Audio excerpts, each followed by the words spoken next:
Hello everyone, so my name is Kuldeep Singh Rathore. Welcome in GATE वाला platform. तो guys, आप सबको पता है कि कोई भी आपके करियर से रिलेवेंट इन्फॉर्मेशन आती है तो टाइमली बेसिस पर आपको मिल जाती है गेट वाला के प्लेटफॉर्म पर। गाइज, कई सारे जो बच्चे हैं वो गेट की प्रिपरेशन कर रहे होते हैं, तो उनके माइंड में कहीं ना कहीं ये डर रहता है कि क्या पीएसयू जो है वो फ्यूचर में जाके प्राइवेटाइज हो जाएंगे, या फिर पीएसयू में क्या चल रहा है सर, क्या हमें क्या उससे नुकसान होगा, जो गेट एस्पिरेंट है उनको क्या नुकसान होने वाला है। तो इन सारे डाउट्स के चक्कर में कई बार जो है प्रिपरेशन में उनको स्ट्रेस भी हो जाता है स्टूडेंट्स को, और वो ये सब सोचते रहते हैं। दैट्स व्हाई उनकी प्रिपरेशन भी काफ़ी ज़्यादा हार्म हो जाती है। तो गाइस, आप लोगों के लिए आज मैं एक ऑफिशियली यहाँ पर जो डॉक्यूमेंट्स आया था कुछ दिनों पहले, उसको मैं आपको कवर करके बताऊंगा, और इसमें क्या क्या चीज़ें मेंशन है उसको अच्छे से हम एनालिसिस करेंगे, जिससे आप लोगों को एक प्रॉपर क्लियरिटी हो कि एक्चुअली में पीएसयू के अंदर चल क्या रहा है। तो यहाँ पे मैं आपको बता दूं guys, ministry of finance, department of investment and public assist management जो है, जो भी पीएसयू वगैरह इनको मैनेज करते हैं, गवर्नमेंट असिस्ट को मैनेज करता है, वो आता है department of investment and public assist management में। तो लोकसभा के अंदर एक क्वेश्चन पूछा गया था कुछ दिनों पहले। अगर आप देखेंगे ये क्वेश्चन 560 था। यहाँ पर जो क्वेश्चन था वो डिसइन्वेस्टमेंट को लेकर था। एंड यहाँ पर जो क्वेश्चन थे, अगर आप देखोगे कि जो भी detail of all disinvestment conducted during the last 5 year के बारे में पूछा गया था। ये कितना गवर्नमेंट ने डिसइन्वेस्टमेंट किया है, detail of the propose disinvestment की इस फाइनेंशियल ईयर जो अभी चल रहा है 2023-24 वाला, इसमें कितना होगा डिसइन्वेस्टमेंट, और कौन सी ऐसी कंपनी है जो जिनमें प्रॉफिट मेकिंग कंपनी है और उनका भी डिसइन्वेस्टमेंट किया गया है।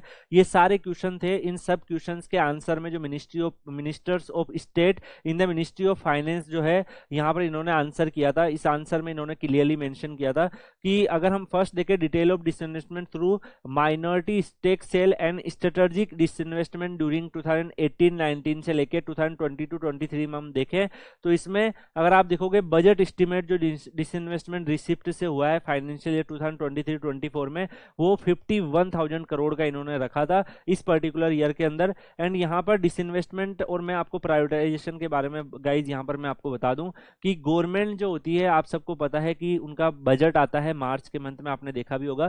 तो डिसइन्वेस्टमेंट होना कोई बड़ी प्रॉब्लम नहीं है, क्योंकि आप सबको पता है गाइज कि जो गवर्नमेंट होती है वो पीएसयूज के शेयर, आप पीएसयूज में अपने शेयर रखती है।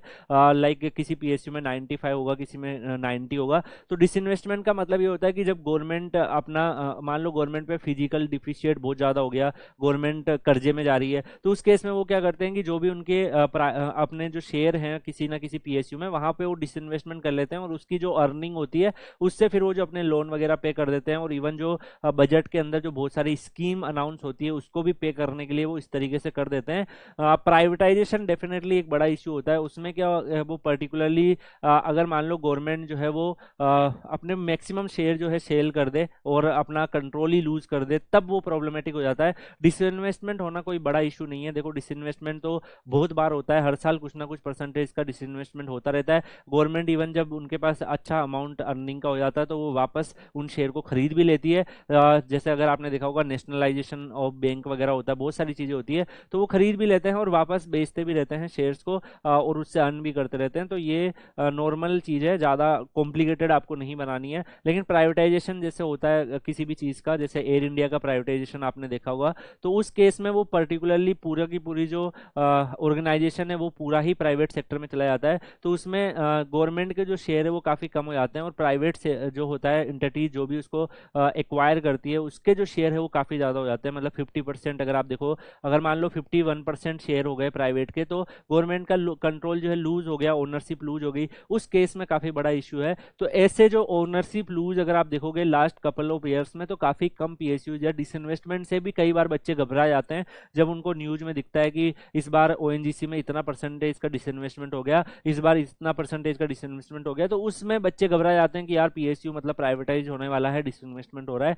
डिसइन्वेस्टमेंट से आपको इतना नहीं घबराना है। प्राइवेटाइजेशन डेफिनेटली एक बड़ी चीज़ है, उसमें तो आप लोग घबरा भी सकते तो वो पर्टिकुलरली सही रहता है। यहाँ पर अगर मैं बात करूँ गाइस, तो नेक्स्ट जो गवर्नमेंट है 2016 में अगर हम देखेंगे, in principle approval for the strategic disinvestment of 36 cases of public sector enterprises थे, सब्सिडरीज थे, इन सब के ऊपर केसेज आए थे। और यहाँ पर अगर आप देखो तो जितने भी इन्होंने डिसइन्वेस्टमेंट करे हैं उनकी सबका डाटा यहाँ पर मेंशन किया हुआ है कि कितना इसके डिसइन्वेस्टमेंट हुए हैं डिफरेंट डिफरेंट पेजेस में। तो अगर हम सबसे पहले जो इनके क्वेश्चंस जो आंसर हुए हैं राज्यसभा के अंदर, तो detail of disinvestment conducted during the period 2018-19 से 2022-23 का अगर आप यहाँ पर देखोगे तो कौन सी ऐसी पर्टिकुलर जो आपके पब्लिक सेक्टर एंटरप्राइज थे जहाँ पर डिसइन्वेस्टमेंट हुआ था। तो 2018-19 में अगर आप देखोगे तो REC limited, HSCC India limited, National Project Construction Corporation Limited NPCC, and यहाँ पे अगर आप देखोगे dredging corporation of India limited DCIL, ये सब थे 2018-19 में। ऐसे ही अगर आप यहाँ पर देखोगे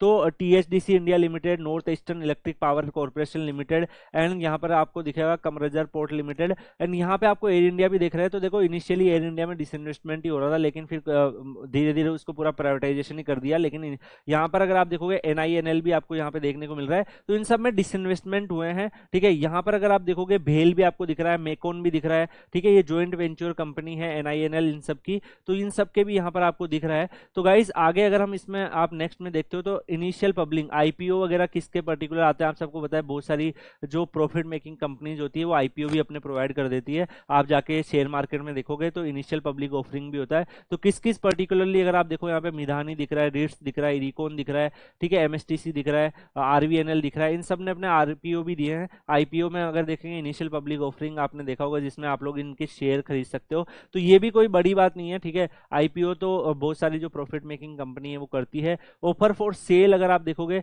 तो ये इंक्लूडिंग एम्प्लॉइज ओएफएस अगर आप यहाँ पे देखोगे तो ये भी बहुत सारे आपको दिख रहे हैं। ये ऑफर्स फॉर सेल भी बहुत सारी चीजें हुई थी, भारत डायनेमिक लिमिटेड, तो सारी की सारी चीजें यहाँ पर मेंशन है। अगर आप यहाँ पे बाईबैक ट्रांजेक्शन भी देखोगे तो बहुत सारे ऐसी चीजें यहाँ पर देखने को मिल रही है।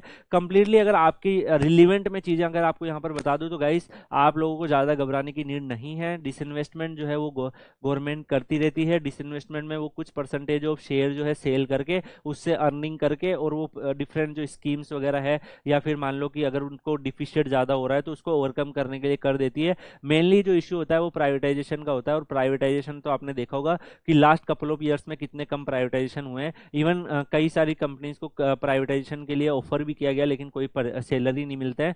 तो ऐसा है कि प्राइवेटाइजेशन बड़े कोई कंपनीज नहीं हुए हैं। डिसइन्वेस्टमेंट से आपको घबराना नहीं है। कभी भी अगर आपको ऐसे न्यूज में दिखे कि ओएनजीसी का 2% जो है वो शेयर चला गया है या 5% शेयर चला गया है या फिर पब्लिक गवर्नमेंट ने डिसइन्वेस्टमेंट कर दिया, तो आपको घबराना नहीं है। ओनरशिप गवर्नमेंट के पास ही है। 51% से शेयर अगर ज्यादा गवर्नमेंट के पास है तो डेफिनेटली ओनरशिप उन्हीं के अंदर में रहेगी और वो पीएसयू ही रहेगा। तो आप लोग इस तरीके की जो अगर मान लो नेगेटिव न्यूज आपके लिए आती है तो आप लोगों को अवॉइड करना है। आप लोगों को अपनी प्रिपरेशन पर ही ध्यान देना है। अपने जो जितने भी जो चीजें हैं आपके करिकुलम में चल रही है उसको फॉलो करते रहना है। ये चीज अलग चीज है, ऐसा तो नहीं होगा कि पूरे सारे पीएसयू प्राइवेटाइजेशन हो जाएंगे। हाँ, कुछ अगर लॉस मेकिंग है और इवन गवर्नमेंट सोचती है तो वो भी बड़ा बहुत मुश्किल चांस होता है कि कुछ प्राइवेटाइजेशन हो। डिसइन्वेस्टमेंट तो होता रहता है, उससे आपको घबराना नहीं है, ठीक है। इसी के साथ आपको मैं बता दूं आपको Kuldeep sir underscore PW Telegram channel भी ज्वाइन कर लेना है। आपको लेटेस्ट अपडेट इन्फॉर्मेशन मिलती रहेगी आपके कैरियर से रिलेटेड। बाकी हम इस वीडियो को यहीं पे एंड करेंगे। मिलते हैं गाइज किसी नेक्स्ट वीडियो में किसी और इन्फॉर्मेशन के साथ। कमेंट करके आपका एक्सपीरियंस जरूर बताइएगा कि आप क्या सोचते हैं पर्टिकुलरली इन सब चीज़ों के बारे में। मिलते हैं गाइज नेक्स्ट वीडियो में, तब तक के लिए goodbye, thank you so much, take care.